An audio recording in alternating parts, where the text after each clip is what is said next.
হরে কৃষ্ণা। শ্রীধাম মায়াপুর। শ্রীধাম মায়াপুর মানেই হচ্ছে চৈতন্য মহাপ্রভু, আর চৈতন্য মহাপ্রভু মানেই হচ্ছে সংকীর্তন আন্দোলন। এই সংকীর্তন আন্দোলনের একটাই মাত্র উদ্দেশ্য ছিল চৈতন্য মহাপ্রভুর, এই সংকীর্তন রসের দ্বারা সারা পৃথিবীকে মহাপ্রভু প্লাবন বইয়ে দেবে। কেননা এই সংকীর্তন আন্দোলন এমন একটা রস, হরিনাম সংকীর্তনে এমন একটা রস, এই রস মানুষের হৃদয়ে পৌঁছে যায়, তারপরে তার হৃদয়ে আনন্দে উৎফুল্ল হয়ে ওঠে। তাই সারা পৃথিবীর মানুষকে চৈতন্য মহাপ্রভু চেয়েছিলেন হরিনাম সংকীর্তনের মাধ্যমে আনন্দ প্রদান করতে, মুক্তি প্রদান করতে। তাই সেই সংকীর্তন আন্দোলন আজ থেকে 550 বছর আগে মহাপ্রভু শুরু করেছিলেন।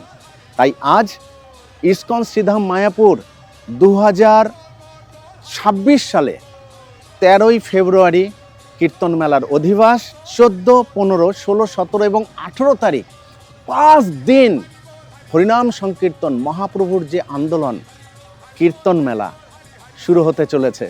তাই আপনারা যারা যারা আমার এই ভিডিও ক্লিপ দেখছেন, প্রত্যেকে আসুন। ফেব্রুয়ারি 13, 14, 15, 16, 17, 18 6 দিন মহাপ্রভুর সেই সংকীর্তন আন্দোলন, সেই হরিনাম রসে আপনারা মাতোহারা হয়ে উঠুন, আনন্দ অনুভব করুন।